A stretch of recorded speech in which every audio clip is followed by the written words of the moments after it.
Hi, welcome everybody to today's lecture number 43, called Several Types of Lustful Eyes. This is such an important lecture because in order to advance in our inner work and start the process of creation, we must develop chastity. And the objective of this lecture is to identify some of the lustful defects that prevent us from reaching chastity. If we do not reach chastity, we are not even going to start the process of creating ourselves internally. So, let's start by explaining what chastity is. Chastity is exactly contrary to lust, the opposite of lust. Chastity is the wise use of our energy, while lust is the misuse of our energy. We need to understand the great value of our energy, especially our sexual creative energy, which we misuse and waste when we fornicate and expel it out of our bodies. We can see lust in every misuse of energy we do through different centers of our body: the mental, motor, emotional, instinctive, and of course the sexual center. This center receives the most quantity of energy to create, so this is the one that wastes the most. This energy has a great worth because with it we have the possibility to create ourselves, creating the existential bodies of the being through the practice of suprasex with our partner. This practice has as a base the triangle of love that is supported by chastity, fidelity, and love. Whenever a person goes to work in sex, they need to have this triangle perfectly balanced, since these three forces are acting from moment to moment. If the person forgets love, he will fail in the practice. We need to love our inner work and our partner selflessly and unconditionally. If a person forgets fidelity, he will fail too, because this work only can be done with one partner. And last but not least, if the person forgets chastity, he will also fail because he's not saving and appreciating his energy. Each one of these three forces will depend on the three primary forces. Chastity is directly related to the Holy Spirit, to sex, and to non-fornication. Fidelity is related to balance with the Son and with the justice, and love is related to the Father. All three forces have to come together in sex work. If sex is lack of any one of these three forces, it will be very difficult for us to progress. Better to say impossible. So, let's talk about fire. When we talk about fire, we are talking about energy, especially the sexual energy. Fire has two aspects: an aspect that is given by the Kundalini and another aspect that is given by the Kunda buffer. These two are total opposites. The word Kundalini refers to the fire raising up the spinal cord. The Kunda buffer is the fire descending to the atomic health of the humanoid. So, chastity leads us to save and give our energy a wise use, making it ascend, and lust leads us to feed this Kunda buffer, making our energy descend and feeding the ego or the defects. We already know that the sexual creative energy creates. Its function is to create. For example, with an ovule and a sperm, the species can reproduce. But you need to know that the other sperms that participate in copulation also are going to create. What? The psychological aggregates. And guess what? That's how men fall from heaven. When the seed was spilled, all the defects or psychological defects were created. That's why men were expelled from Eden. When we started fornicating in ancient times, expelling the energy out of our bodies through ejaculation and orgasm, this energy became involutionary. It got polluted, so the 7 virtues of the soul flipped down and became the 7 capital sins we know today. The heads of the legion, as we also may know them. And as we continue doing so, existence after existence, we continue creating more ego or defects and feeding them with our energy. That's how today we have millions of defects. Now, we need to know that there are three types of sexology. Okay? The suprasex, which leads us to regeneration, to the creation of the children of light, is the sex of the gods, is used to create or internally create ourselves. This is how everything that exists has been created, because every creation comes from that energy, the sexual. We also have the normal sex, used for the reproduction of the species.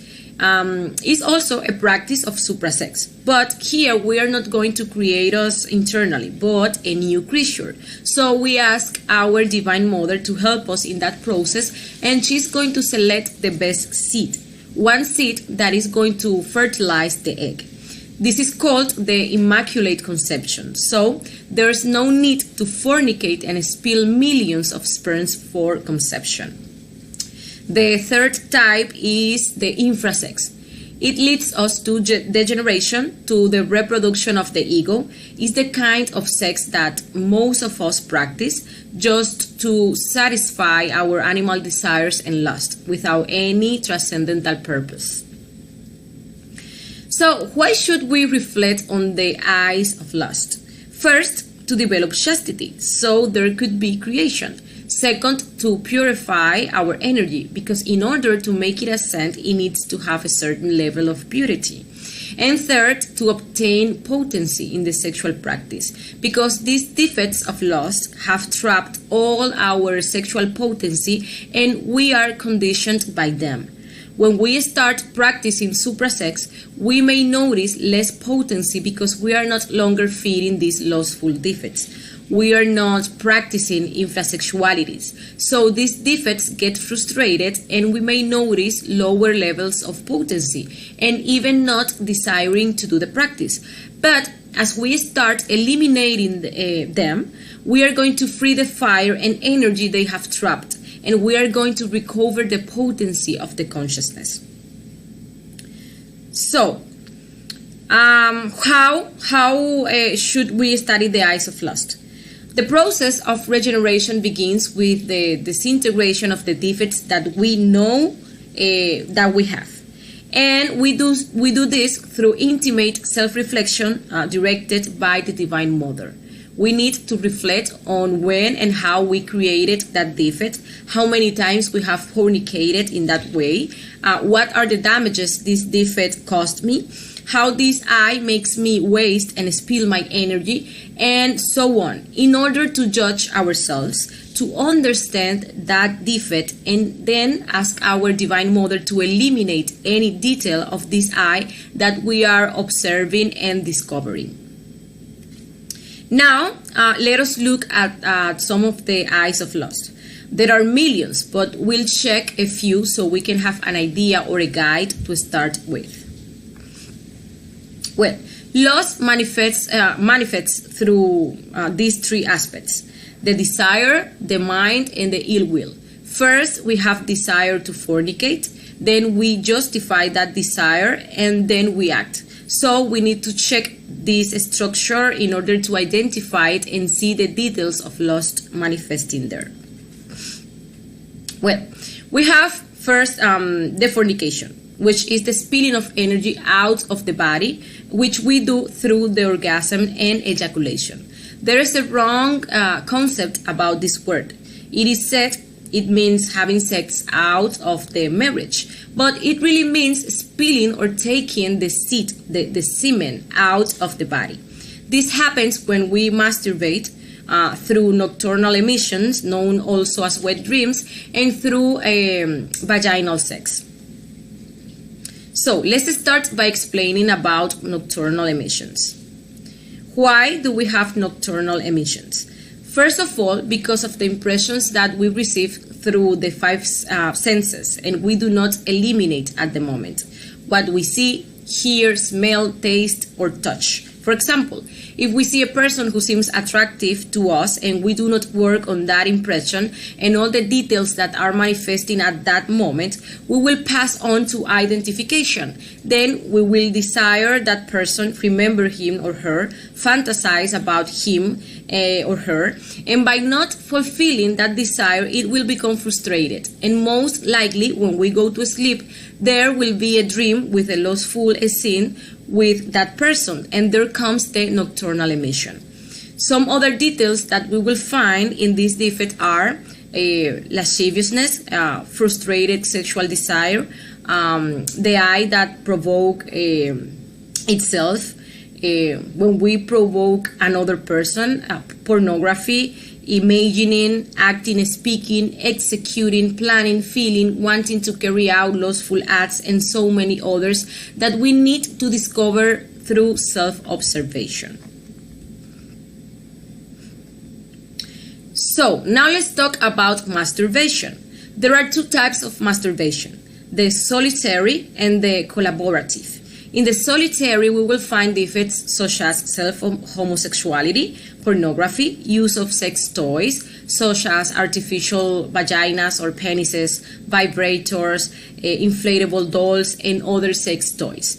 In collaborative masturbation, we find details as the stimulation of another person, being masturbated by another person, or mutual masturbation, which can be manual or with sex toys. We find anal sex, sodomy, oral sex. We also find very perverse defects such as bestiality, necrophilia, and so on. Anything that is sex outside the vagina is masturbation, because sex is the union of the penis and the vagina.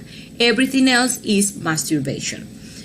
Through masturbation, there is a process of fantasy and mechanical imagination with sex scenes that creates and fits the incubus and succubus. These defects are the ones that participate in our wet dreams, provoking nocturnal emissions. Some of the consequences of masturbation are impotence, premature ejaculation, celibacy, and homosexuality. Homosexuality, because this defect leads us to touch a person of the same sex who is oneself, and celibacy, because this self wants us to be alone and not wanting to have a partner, so that we can continue masturbating ourselves. And this situation eliminates the possibility to create us internally. So now let's look at the vaginal sex. Here we find defects such as the reproductive self that has details such as the single eye, the conqueror, pregnancy, sex during pregnancy, marriage, lactation, mom eye, dad eye, contraceptives, abortions, castrations, sexual degeneration, dissatisfaction, boredom, and so on. We have the defect of prostitution, in which we find pornographic trade, selling or buying sex, the pimp. There are various types of prostitution. We have residence, street, escorts, referrals, etc. Some details can be very subtle. For example, when we have a relationship or marry a person with any interest. That's a detail of prostitution. We have the defect of adultery, in which we will find infidelity towards the partner or adultery in the practice of suprasex, lovers, incest, swingers, the Don Juan eye, Casanova eye, love triangles, orgies, copulating several times a day, having sex while being sick, sexual abuse, forcing or forcing oneself to have sex, sadism, masochism, and many other perverse defects. And we also have witchcraft. This is when a person knows the power of sex and does it with a dark interest,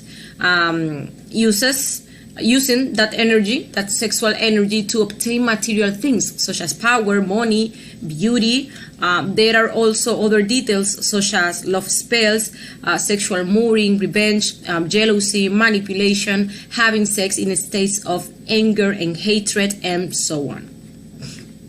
The previous defects we mentioned prevents us from reaching chastity, fidelity, and love.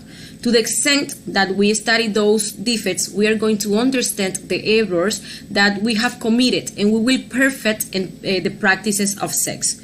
We will also achieve greater sexual power, potency, since all these defects are part of the infrasex, and by eliminating them, we can reach normal and suprasexuality.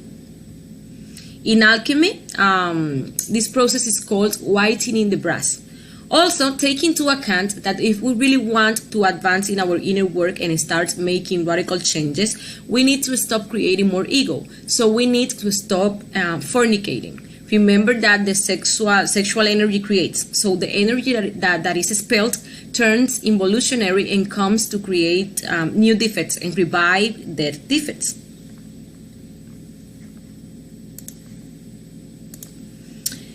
Well, this has been the lecture for today. Thank you very much for being here. See you in the next lecture called the eye treason. There we will learn how all our defects are structured through the treason, how to work on this defect and stop being traitors to our intimate Christ. Also, we learn a little about the cosmic drama Master Jesus carried out in order to show us the inner path. So thank you very much and bye-bye.